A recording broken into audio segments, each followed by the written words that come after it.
Bonsoir, très chers frères et sœurs dans les Seigneurs, que les Seigneurs vous bénissent. Nous voici encore ce mercredi. Aujourd'hui, nous sommes le 25 mai 2022 et nous voici encore par la grâce de Dieu devant vous pour notre tranche habituelle. Donc, merci d'être là, vous tous qui vous connectez déjà et qui aimez, n'est-ce pas, être là avec nous pendant ces instants. Nous bénissons le Seigneur parce que de temps en temps, il nous soutient, il nous donne la possibilité de nous tenir debout comme ça et de partager quelque chose euh, autour de la parole de Dieu avec vous tous qui êtes en ligne. Que le Seigneur vous bénisse partout où vous êtes, partout où vous nous suivez. Et bonsoir. Voilà, donc nous voulons prier. Seigneur Jésus, merci. Merci, merci infiniment. Merci pour ton amour. Merci pour tes faveurs. Merci pour tes grâces. Merci pour tes bontés incomparables. Merci pour ton amour qui est insondable, ton amour parfait, ton amour réel, ton amour vrai, le seul vrai amour. Tu nous combles, tu nous bénis et tu nous entoures de toutes sortes de grâces. Et voilà, la journée a été encore merveilleuse, nous te rendons grâce. Nous voulons bénir ces instants. Je bénis mes frères et sœurs avec qui nous allons partager ces instants et je bénis cette parole. Laisse que ta grâce, ô Dieu de gloire, accompagne cette parole pour que quiconque l'entendra partout et à n'importe quel moment reçoive cette grâce, reçoive cette bénédiction au nom de Jésus-Christ. Nous avons ainsi prié avec beaucoup d'actions de grâce à la gloire de ton Saint-Nom. Amen. Voilà, nous sommes là avec vous encore. Nous voulons vérifier si les notifications continuent à nous faire parvenir, à nous arriver plutôt de la part de Berea Ministries International. Voilà, aujourd'hui exceptionnellement, nous avons une notification et nous voulons donc partager ensemble cette live. Partager massivement pour la gloire de Dieu. Notre thème, nous avions dit, c'est la marche de la chrétienté et nous continuons à suivre cette tranche ensemble avec vous.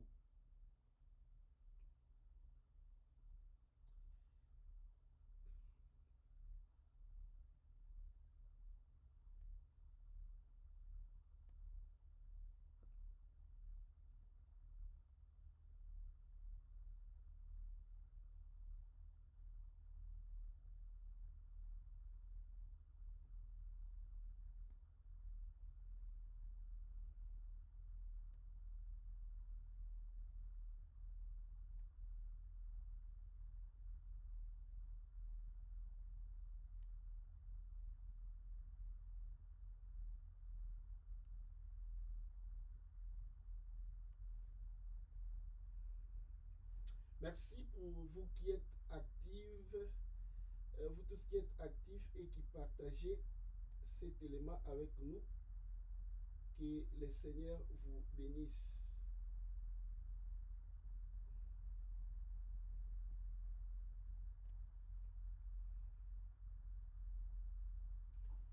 Gloire à Dieu.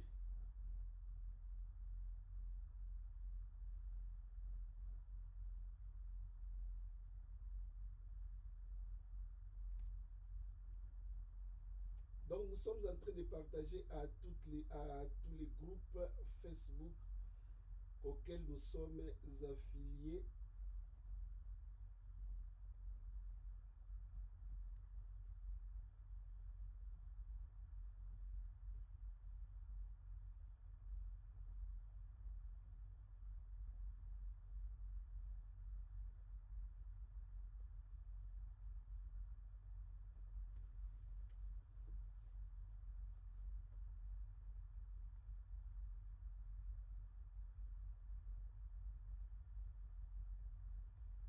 Voilà, nous avions donc partagé et nous voulons continuer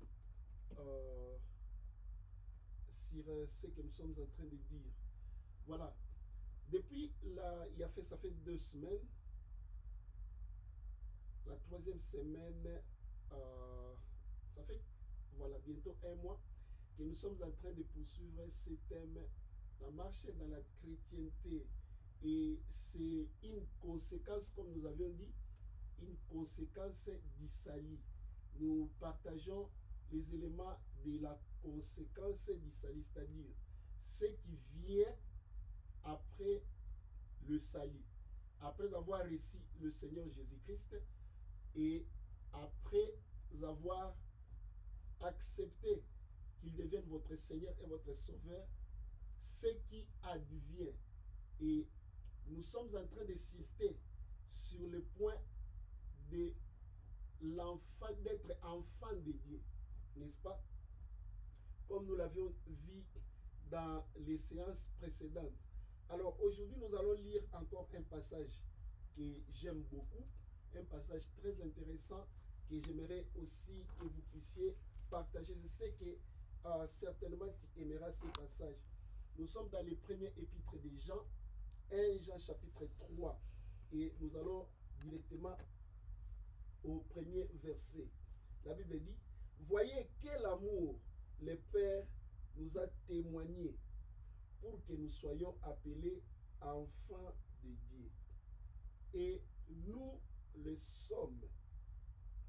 Si le monde ne nous connaît pas, c'est qu'il ne l'a pas connu. Bien-aimés, nous sommes maintenant enfants de Dieu. Et ce que nous serons n'a pas encore été manifesté. Mais nous savons que lorsqu'il paraîtra, nous serons semblables à lui, parce que nous le verrons tel qu'il est. Quiconque a cette espérance en lui se purifie comme lui-même est pur. Quel merveilleux passage. Il faudra relire ça plusieurs fois, de plusieurs manières, en utilisant plusieurs versions lorsque tu seras seul. Et je te rassure que ce passage changera ta vie chrétienne de façon profonde, certainement. La Bible ici, l'apôtre Jean nous renforce, n'est-ce pas, notre assurance, notre conviction, et il renforce cela en affirmatif. Il dit: voyez, voici quel amour le Père nous a témoigné pour que nous soyons appelés enfants de Dieu. Et nous le sommes. Il commence par montrer cela comme un signal de l'amour de Dieu. Un signal de l'amour de Dieu. Nous sommes devenus enfants de Dieu par l'amour de Dieu. C'est le fruit de son amour. Lorsqu'on parle seulement de l'amour, voyez un peu, comme j'aime le dire, ce qui manque aux hommes, ce n'est que l'amour. Parce que l'amour est la solution à tous les problèmes de l'humanité. Chaque être humain, chaque créature soupire ou aspire à l'amour. L'amour est le symbole le plus parfait. L'amour est ce qui met tout le monde à l'aise. L'amour, c'est un facteur, c'est quelque chose que nous recherchons de tous nos êtres. Et Dieu témoigne ici son amour envers nous en nous donnant un statut incomparable, un statut sans pareil, un statut exceptionnel qui nous rapproche de lui façon profonde, de façon inestimable, de façon inexplicable. Il nous donne le statut d'enfant de Dieu, de ses enfants à lui. Et nous avions dit la semaine passée, ce n'est pas un slogan. L'apôtre Jean est en train de confirmer ça ici. Il dit, et nous le sommes. N'est-ce pas? J'attendais quelqu'un dire, je suis enfant de Dieu. Amen. Répète ça avec beaucoup de conviction. Je suis enfant de Dieu. Nous ne serons pas enfants de Dieu. Oh, nous ne deviendrons pas enfants de Dieu. Nous le sommes déjà, dès à présent. Si tu ne t'identifies pas de la sorte, c'est qu'il y a quelque chose qui ne marche pas avec toi dans ta vie chrétienne. La Bible dit, et nous le sommes. Apôtre Jean dit ceci, au verset 2, bien-aimés, nous sommes maintenant enfants de Dieu. Nous sommes maintenant, pas nous le serons. Nous ne sommes pas désespérés à cela.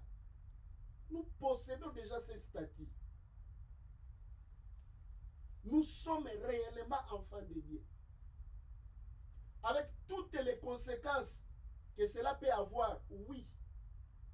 Avec toutes ces conséquences. Enfants de Dieu. Rien ne peut enlever ce titre. Rien ne peut corrompre ce titre-là. Rien ne peut altérer ce titre-là en nous. Et tu dois espérer en ça, tu dois vivre ça, te conformer à ce titre-là, te comporter par rapport à ce statut. Il s'agit ici, le problème ici, c'est la façon dont tu te considères toi-même. Comment est-ce que tu te vois? Ne sois pas seulement enfant de Dieu lorsque tu es à l'église. Ne sois pas seulement enfant de Dieu lorsque tu es parmi les frères et sœurs dans l'église. Sois enfant de Dieu d'abord au-dedans de toi-même. Change tes convictions. Change ta façon de te regarder toi-même. Change tes conceptions des choses. En tout ce que tu fais, dans toutes les lignes de ta vie. Voilà pourquoi nous avons comme modèle Jésus-Christ. N'est-ce pas?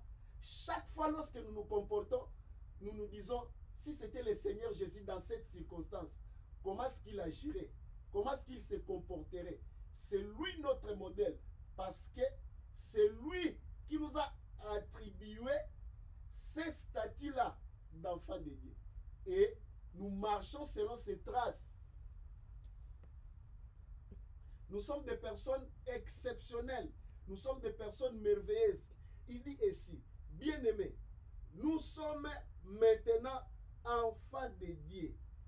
Et ce que nous serons n'est pas encore manifesté. N'a pas encore été manifeste. Il y a un avenir. Il y a aussi un présent. Notre avenir comme enfant de Dieu, l'apôtre Jean dit, ce n'est pas encore manifesté. Aujourd'hui, nous vivons comme dans une sorte de confusion. Parce que nous mangeons les mêmes aliments, nous portons les mêmes vêtements, nous nous comportons de même façon, nous faisons face aux mêmes réalités parce que nous sommes encore dans ce système, dans ce cosmos. Mais la Bible promet un avenir. Il dit que ce que nous serons n'a pas encore été manifeste. Mais, l'apôtre Jean poursuit, il dit, mais nous savons que lorsqu'il paraîtra, nous serons semblables à lui, parce que nous le verrons tel qu'il est. C'est ça l'espérance du chrétien. Notre espérance, c'est-à-dire ce que nous projetons dans l'avenir, ce que nous savons que nous deviendrons, ce que nous espérons voir ou vivre ou expérimenter un jour, c'est réellement être comme notre Père, être comme le Seigneur Jésus. C'est ce que nous serons selon ce que la Bible nous atteste. Ça, c'est dans l'avenir. Mais avant de penser à ça, qu'est-ce que ces statuts nous servent pour le moment? Ne te dérobe pas, chers frères et sœurs, pas un seul instant de ces statuts-là, de ces droits-là que le Seigneur t'a donné, de ce pouvoir-là qui t'a été légué, de ce privilège-là que tu as reçu d'être enfant de Dieu. Ne les prends pas à la légère, ne les méprise pas, ne les sous-estime pas. Peut-être parce que tu ne vois pas un signal quelconque, peut-être parce que tu ne sens pas quelque chose, ou tu ne te sens pas assez spécial. Cela n'a pas d'importance. Tu n'as pas besoin de sentir quelque chose. Tu n'as pas besoin d'être transformé physiquement en quoi que ce soit. Mais au-dedans de toi, rêvez cette qualité-là, rêvez ce statut-là que Dieu te donne, que Dieu t'a donné, que Dieu te le reconnaît pleinement. Tu es enfant de Dieu. Ne l'oublie jamais. Et lorsque nous parlons ici, notre but c'est quoi? Notre but c'est de t'amener à de susciter en toi une sorte de révolte. Une sorte de prise de conscience, mais alors d'une façon pratique. Écoute bien aimé, à quoi te sert d'être enfant de Dieu si ça reste théorique? La fois passée, nous avions montré l'exemple du Seigneur lorsqu'il nous disait, lui-même le Seigneur Jésus-Christ, l'assurance que nous devrons avoir lorsque nous débandons. Nous avions lu avec vous Matthieu chapitre 7. Nous avions commencé au verset 7. Lorsqu'il a dit, demandez et vous recevrez. Cherchez et vous trouverez.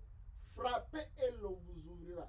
Le Seigneur nous a montré que Dieu étant notre Père, a toujours voulu, n'est-ce pas, nous faire du bien. A toujours voulu nous donner de bonnes choses. Ne l'oublie pas. Ne l'oublie pas. C'est de l'Ancien Testament qui espérait à devenir enfant de Dieu. Écoute ce que David dit dans le psaume chapitre 23. Tu connais cela. Il dit, l'Éternel est mon berger, je ne manquerai de rien. Il est en train d'affirmer ça. Il dit, l'Éternel est mon berger, je ne manquerai de rien. N'est-ce pas? Il affirme ça. Aujourd'hui, tu peux affirmer comme ça. S'il te plaît, c'est possible. Tu dois affirmer ça, que Dieu est ton Père.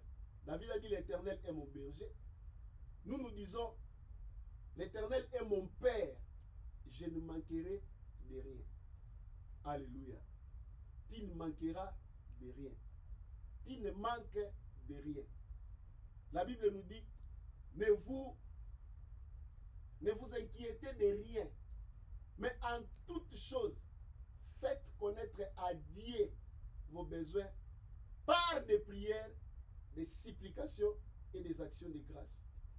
Ici, la manière que tu peux, la bonne manière qui te permet de t'approcher devant Dieu avec beaucoup de confiance, c'est lorsqu'au-dedans de toi, tu revêts cet attribut que Dieu t'a donné de son enfant et tu pars avec cette confiance-là que tu es enfant de Dieu. Que cette confiance-là ne te quitte pas. Que cette confiance-là ne s'abaisse pas. Que cette conviction-là ne s'enlève pas. Cultive ça avec des déclarations, avec des aspirations et bien sûr, n'est-ce pas, avec des projections. Comporte-toi comme tel. La Bible dit ceci. Jean poursuit. Au verset 3, il dit, au verset 2, il dit, lorsqu'il paraîtra, nous serons semblables à lui, parce que nous le verrons tel qu'il est. Et le verset 3 conclut, dit, quiconque a cette espérance en lui se purifie lui-même. Se purifie plutôt. Comme lui-même est pur. Tu comprends? Il y a des choses que tu ne fais pas, ce n'est pas parce que c'est une loi. Ce n'est pas parce qu'il y a une conséquence quelconque. Mais parce que tu as un autre attribut. Parce que tu sens que tu es devenu une autre personne. Que Dieu vous bénisse. À suivre le mercredi prochain. Et ça sera un plaisir